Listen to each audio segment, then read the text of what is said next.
Everyone, welcome back to the channel. You'll see I have my Toxicant SIG Spear LT on the bench because I do have a bit of a problem with it. Now, I took this to a weekend game. It performed beautifully all weekend apart from the charging handle pin come flying out mid firefight. Managed to find all the parts and put it back in place, and then it was fine. So I will at some point need to secure that in place permanently. And it was fine, and then I got back home after the event, unpacked all my gear, was just testing a couple of the guns, and in between this going in the gun bag and coming back out, something's broke on it. Not quite sure what that thing is, and I'll show you the problem that I'm having with the spear.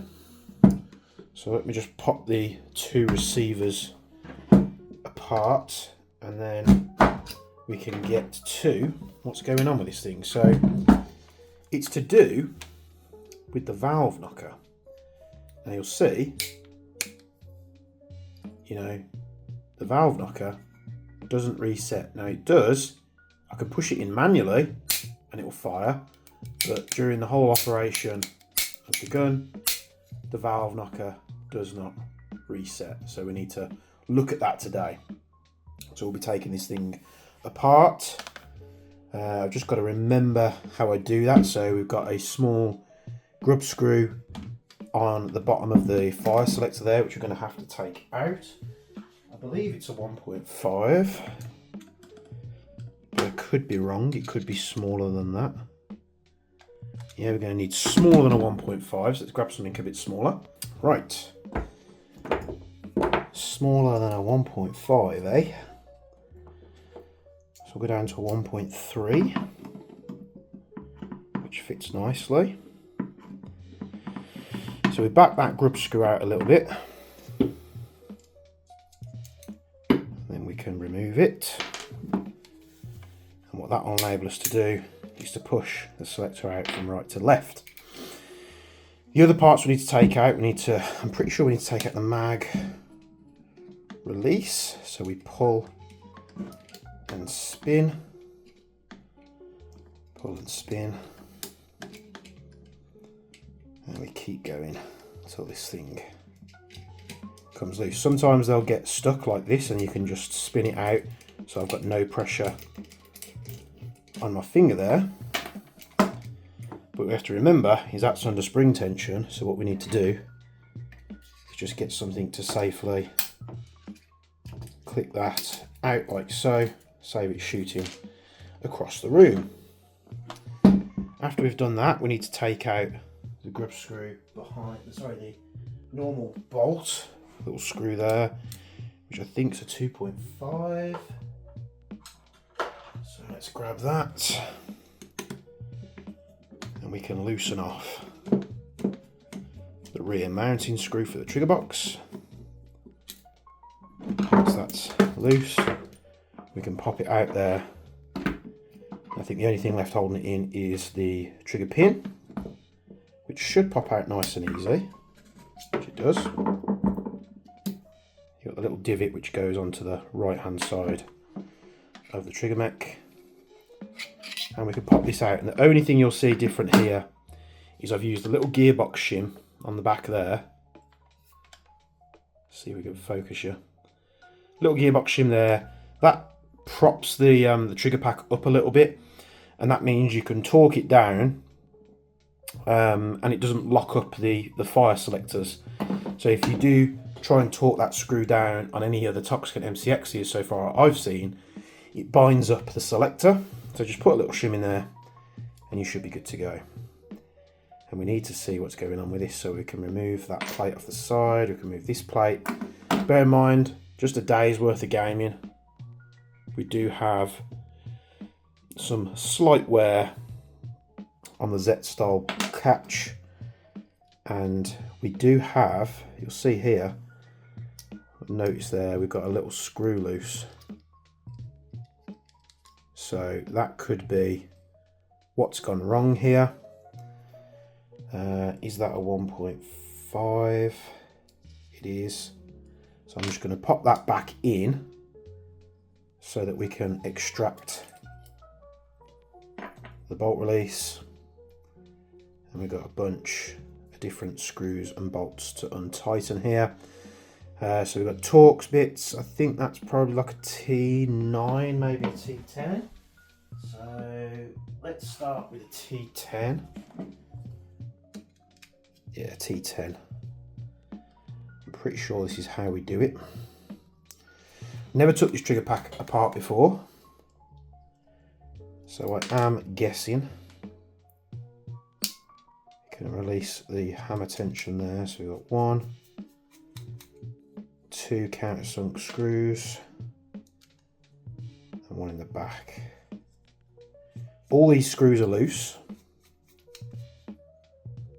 so that could be adding to the problem. And I'm hoping, do we have to remove that little screw? Maybe. Maybe that keeps a bit of tension up top. So a little 1.5 countersunk screw. Can pop this plate off. And what we'll see here, you've got the little spring clip for the body pin. Is this spring is the culprit here. So that probably will have slipped off this section here. So what you have is you have a little cutout in the valve knocker where this spring goes in. And what I imagine's happened is that screw's come loose, the casing's parted slightly. And what that means is this spring will have come off here to the side and then it's no longer pushing the valve knocker back. So nothing broken, which is nice. I did fear that maybe this spring had broken, which would be a bit of a pain. Put the spring back in place where it was. If I can bloody do this.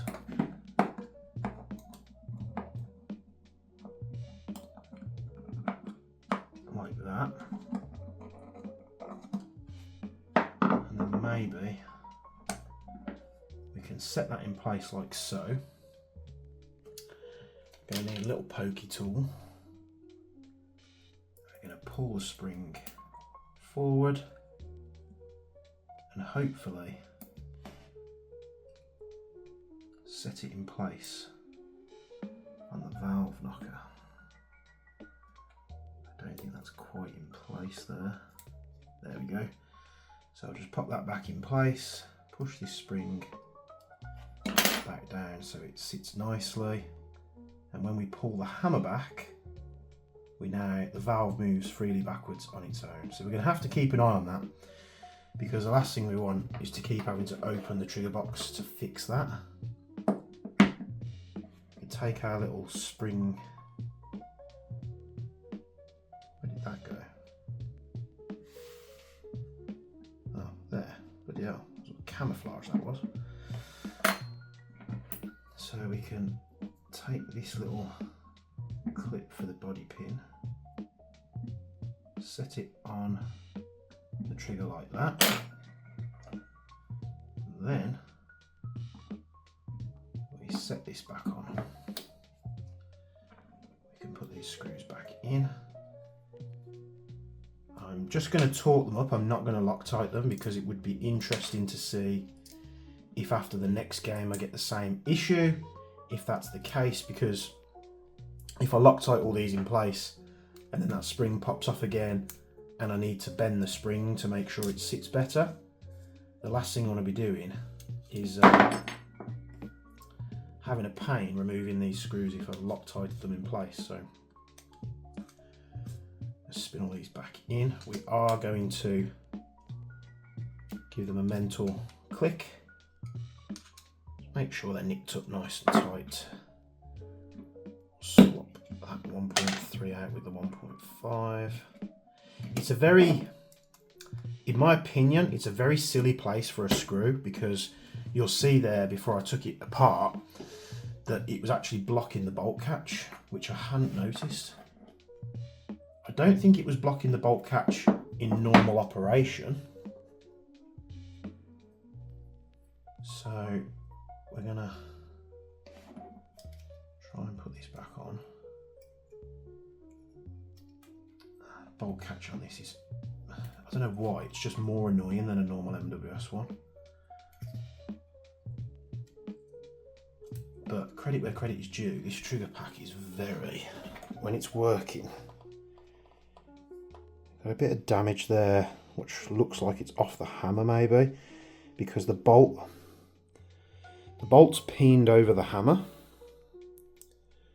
and then that has been rubbing on this little, I think it's like the sear for full auto, so it pushes this up like that, releasing the hammer. So yeah, with the Toxicant MCX series, the bolts just damage the hammers. Now I don't know if they've ever fixed this issue. If they have, it would be nice to get replacement parts if the bolt's out or something like that. Or even if they just give us the information and I can make the modification myself. So we've got our little shim there at the back. Don't ask me what size it is, I really don't know. It was just a shim that I grabbed that was just on the bench and I was like, yeah, let's try that, and it fixed it. So that goes on. Take our 2.5 and fix this in place. And even on your, if you've bought like a Toxicant MCX from their website and you've just got the standard trigger pack, I recommend putting that shim in, because you'll find that the trigger pack screws are loose, because if you tighten them down, it binds the selector up. So it does that even on the standard trigger packs from factory.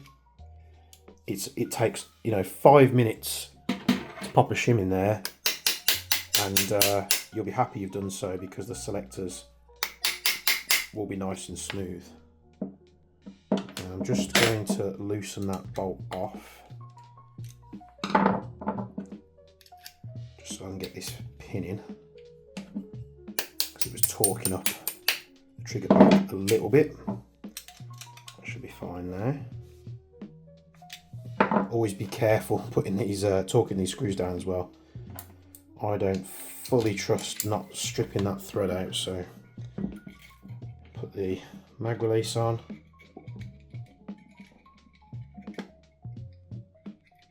Squeeze it into this little cavity here. Yeah, that'll do, nice and flush. That's in, we can put the selector in. No real special way to do this. You just want to make sure hammer's cocked. You'll have the button which wants to get stuck like that, and then I just sort of edge it into place, make sure it spins, which it does. Pop the selector back on, your 1.3mm metric Allen key, and then we'll just tighten this, nip this down a little bit, make sure it doesn't get lost. And that's our trigger pack back together. So now we should, ta-da, fix the valve knocker issue. And now we can take this to our game, have some fun with it. I'm going to take, I think maybe this, maybe the rattler. I'm not 100% sure yet. I am taking some SMGs, but only because Flo wants to have a bit of a shoot with them, so I said I'd take them for her to have a go. Nice and set. Last thing I want to do, because we're going into a CQB environment with this thing, I don't need, what are we, T30? Nope. I don't need a variable optic. T25, there we go. In a CQB indoor environment. It's a bit much, it's a lot of added weight. I might even take the suppressor off. We'll see. So we can pull off the primary arms SLX6. Very, very nice optic this. It's a 1:6x24. They don't really, I don't think they do this mount anymore. I can't find it anywhere online. It's got the throw lever. This was very, very good at Gangster City. And I need to find a red dot, so let's do that. Right, we took the LPV off. I've nabbed the Mi Pro red dot off of the, I keep forgetting the name, AKM. Many people seem to not like this sight. Some of you even go so far as, oh, you've ruined the gun by putting that sight on. Honestly, get over it. It's not your gun, it's mine. I love this optic. And many of the people that say shit like that have probably never even looked through one of these things, because, I mean, I've never seen one of these, another one of these out on the field. It's a very, very cool optic. Why you get your knickers in a twist over that, some of you viewers, I really don't know. But here we are. I'm gonna need a reliable optic that's a red dot and not a short dot, like an LPVO type thing. The other thing I'm going to need, with it being an indoor CQB environment, is some kind of torch or flashlight for you Americans out there. I'm going to use this Scout because it sits really close to the rail.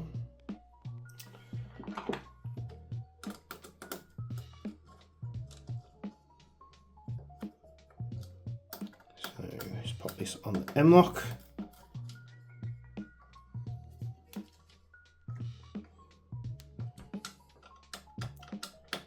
One, two, and then we can fit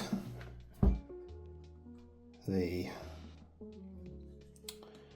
pressure switch up top.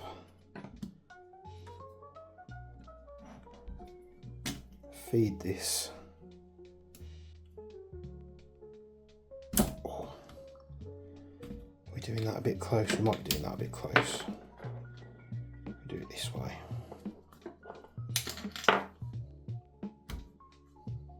Man, you can tell my videos are never scripted, can't you?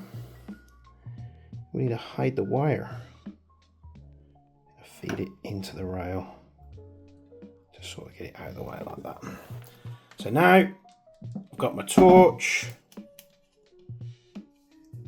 Got my laser if I need it in a CQB environment. Very cool. And let's get this stuff out of the way. Now the Spear LT is back up and running, it's fixed, and we're ready for some indoor stuff. If I find the gun's too long, I can spin flash hider off there, and it's actually quite a small little package. But the great thing about the SIG stock, we can fold it to the side and have it really small if we want to. I need to cut that cable tie off because it's super annoying that they leave them so long when they're chrono your rifles. A lot of sites now tell you to cut pre-existing cable ties off, so I'll do that in advance. And there we go, it's back in action, ready for some CQB. I think I might try running it without the suppressor on there. I mean, I'll put it on to get it in the gun bag, and then I can always take it off when I'm on site. That's all in. We need to secure the flashlight on the right angle. So we just tighten this screw up here. And then it won't move. And I like that mount because it sits, you know, well out the way, really nice and close to the rifle. So there we go, Spear LT's fixed. It's ready to go. We're ready for some CQB. Thanks for tuning into this video and following along with my crazy airsoft journeys. I know it's not always the most exciting content, but if I left it out and if I just mentioned it in a future video, people are like, you never recorded that. So thanks for tuning in. Like, comment, subscribe as always. I hope this has helped you if you've had the same valve knocker issue with your SIG Spear LT from Toxicant Airsoft. And as always, from me and Bench, we'll see you in the next video.